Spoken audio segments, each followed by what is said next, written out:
വിഷ്ണു നായകനാവുന്ന ഈ സിനിമയിൽ ഇച്ചിരി ചെറിയൊരു വേഷം ചെയ്യാൻ സാധിച്ചത് ഒരുപാട് സന്തോഷം ആദ്യം തന്നെ അറിയിക്കുന്നു. സോറി, വിഷ്ണു ഉള്ളിലാലോചിക്കുന്ന ഈ സിനിമയിൽ ഒരു ചെറിയ ഭാഗമാവാൻ കഴിയുന്നില്ല, ആദ്യം തന്നെ ഉള്ള സന്തോഷം. കാരണം നായകനാണല്ലോ മെയിൻ. സംസാരിക്കുക നമ്മൾ പ്രിൻസിലൊക്കെ സംസാരിച്ചപ്പോ മെയിൻ ഞാനായിരുന്നല്ലോ, ഒറ്റ ദിവസം മെയിനാണ് സംസാരിക്കുക. ഈ സിനിമയെ കുറിച്ച് പറയുമ്പോൾ നമ്മളൊക്കെ സ്കൂൾ കാലത്തൊക്കെ പഠിച്ചുകൊണ്ടിരുന്ന സമയത്തൊക്കെ നമുക്കൊക്കെ ഏറ്റവും പ്രിയപ്പെട്ട ഒരു മാഷുണ്ടാവും. ഈ മാഷ് ആദ്യമൊക്കെ നമുക്ക് മാഷിനെ എടുത്തു പോകുമ്പോൾ ഒരു ടെൻഷനായിരിക്കും. കാരണം മാഷ് ഭയങ്കര സ്ട്രിക്റ്റ് ആയിരിക്കും. അപ്പോൾ മാഷിനെ അടുക്കും തോറുമാണ് നമ്മൾ മനസ്സിലാക്കുക ഇദ്ദേഹം ഏതാ അതെ മാഷിനെ കുറിച്ച്.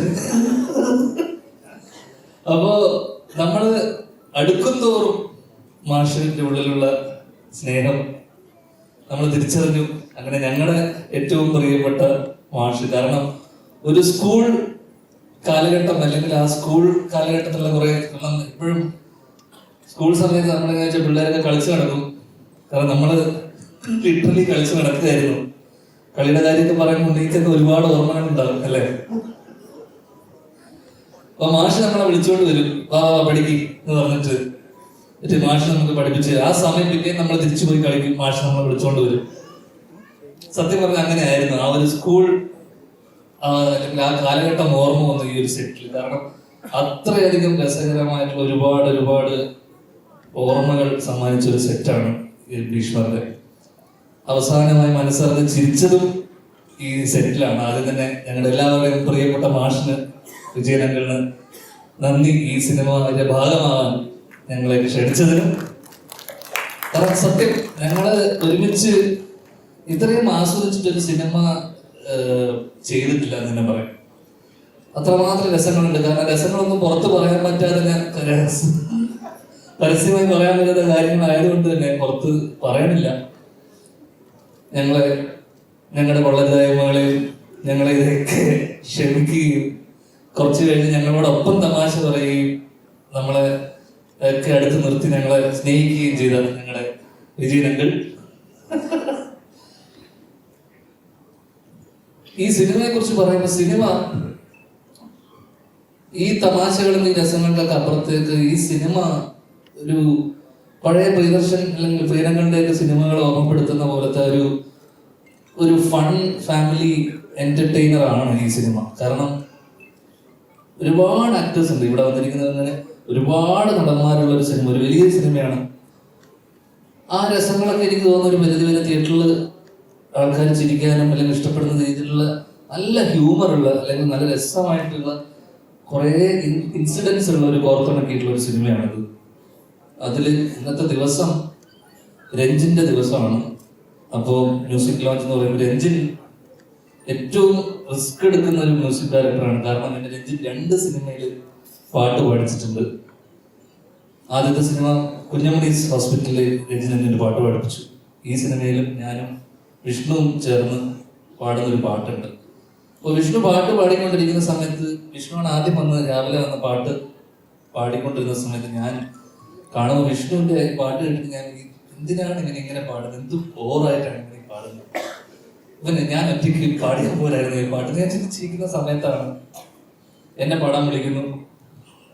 അങ്ങനെ ഞാൻ പാടുന്ന സമയത്ത് എനിക്കിപ്പോൾ എല്ലാം കറക്റ്റായി തോന്നുന്നു, ഞാൻ പാടിയാൽ മതി.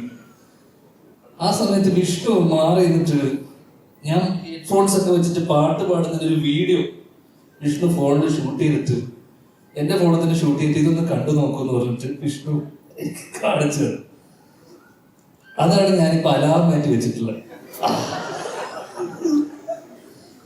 കാരണം വിഷ്ണു എത്രയോ വലിയ സിംഗറാണെന്നുള്ളത് ഞാൻ അവിടെ തിരിച്ചറിയുകയും അപ്പൊ ഞാൻ മനസ്സിലാക്കുന്ന വെച്ച് കഴിഞ്ഞാൽ രഞ്ജിന്റെ കയ്യിൽ എന്തോ പ്രോഗ്രാമിങ്ങിന് ഓട്ടോട്യൂൺ എന്താ അതിന്റെ പേരെന്താണ്, എന്തോ ഒരു ടെക്നോളജി ഉണ്ട്. അത് കേട്ട് കഴിഞ്ഞാൽ ഇത്രയും മോശം തന്നെ ഉദ്ദേശിച്ചാണ് ആൾക്കാർ വരെ പാട്ട് വരെ ഞങ്ങൾ ആ പാട്ട് ഇവിടെ പ്ലേ ചെയ്യില്ല. ഞങ്ങളുടെ പാട്ട് വിജയേട്ടൻ്റെ കൂടെ ഇതിനു മുൻപ് കള്ളനും ഭഗവതി എന്ന് പറയുന്ന സിനിമ ആണ് ചെയ്തത്. അതിനുശേഷം വേറൊരു സിനിമ അദ്ദേഹം ചെയ്തു, അതിൽ ഞാൻ ഉണ്ടായില്ല. അത് കഴിഞ്ഞപ്പോൾ വീണ്ടും ഭീഷ്മർ എന്ന് പറയുന്ന സിനിമയിലേക്കാണ് പിന്നീട് ഞങ്ങൾ ഒരുമിച്ച് വർക്ക് ചെയ്യാൻ സാധിച്ചത്. അത് നേരത്തെ ഈ സത്യനന്ദിക്കാട് ചിത്രങ്ങളിലൊക്കെ സ്ഥിരമായിട്ട് അദ്ദേഹത്തിന്റെ ടീമിലുള്ള ആൾക്കാരുള്ള പോലെ നീയൊക്കെ സ്ഥിരമാണല്ലോ എന്ന് ചോദിച്ചിട്ടാണ് ഞാൻ ചേട്ടാ ഫസ്റ്റ് എന്നോട് ചോദിച്ചത്. അപ്പോൾ ഈ ദുഷ്ടൻ വേറൊരു ചതിയും കൂടി ചെയ്തു.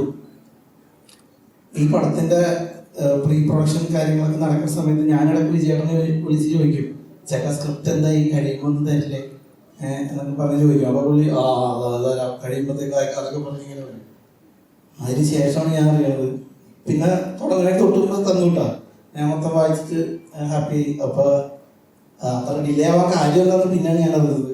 ധ്യാൻ്റെ അടുത്ത് കഥ പറഞ്ഞപ്പോൾ പുള്ളി വെച്ച് ധ്യാനും സ്ക്രിപ്റ്റ് ഞാൻ അയക്കാമെന്ന് സാറ് പറഞ്ഞപ്പോ സ്ക്രിപ്റ്റോ എന്ത് അങ്കിൾ പറയുന്നു ഞാൻ ചെയ്യുന്നു. അങ്ങനെയല്ലേ നമ്മളെ ബന്ധം വെച്ചിട്ട് അതല്ലേ അതിന്റെ ഒരു ഇത്. അതെ സത്യമാണ്.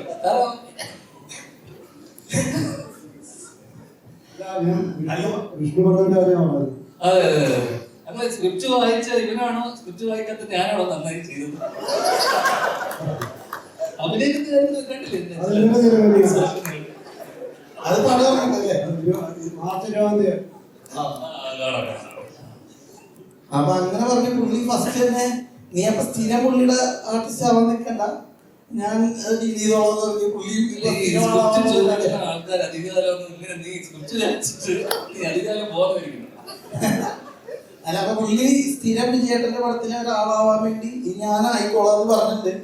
പക്ഷെ അടുത്ത പ്ലാനിങ്ങിൽ എനിക്ക് തോന്നുന്നത് ഞങ്ങൾ എല്ലാവരുടെയും വൈബ് അടിപൊളിയായിരുന്നു. ഞങ്ങൾക്ക് നേരത്തെ പറഞ്ഞ പോലെയാണ് ലൊക്കേഷനിൽ ഇത്ര എൻജോയ് ചെയ്ത് വേറൊരു ലൊക്കേഷൻ ഇല്ല, അത്ര രസകരമായിരുന്നു. അതിനൊക്കെ ഞങ്ങളുടെ മാഷിനെ പോലെ പ്രിൻസിപ്പളിനെ പോലെ വിജയേട്ടനും ഞങ്ങളുടെ കൂടെ ഉണ്ടായിരുന്നു. നേരത്തെ പറഞ്ഞ പോലെ പുള്ളി ചെറിയ വേഷം അങ്ങനെയൊന്നും അല്ല. ഇതിൽ നായകൻ ആരാന്നുള്ളതിൽ ഞങ്ങൾ തമ്മിൽ വേറെ തർക്കമൊന്നുമില്ല. ഉണ്ണിലാലുകൊടുക്കുന്നത്. പക്ഷെ എൻ്റെ ഒരു കാഴ്ചപ്പാടിൽ യഥാർത്ഥ നായകൻ എന്ന് പറയുന്നത് നമ്മുടെ മാഷ് തന്നെയാണ്. എന്റെ ഡ്രസ്സും എന്റെ ഡ്രസ്സും ഉണ്ണിലാലുവിന്റെ വേഷം ശ്രദ്ധിച്ചാൽ മനസ്സിലാവും ആരാണ് ഇതിൽ നായകൻ. എന്തായാലും ഒരുപാട് സന്തോഷം. എല്ലാവരും ഭീഷ്മർ 20-ാം തീയതി വരുമ്പോൾ തീർച്ചയായും കാണണം, പ്രോത്സാഹിപ്പിക്കണം. നല്ല രസമുള്ള ചിരിക്കാനുള്ള ഒരു സിനിമ.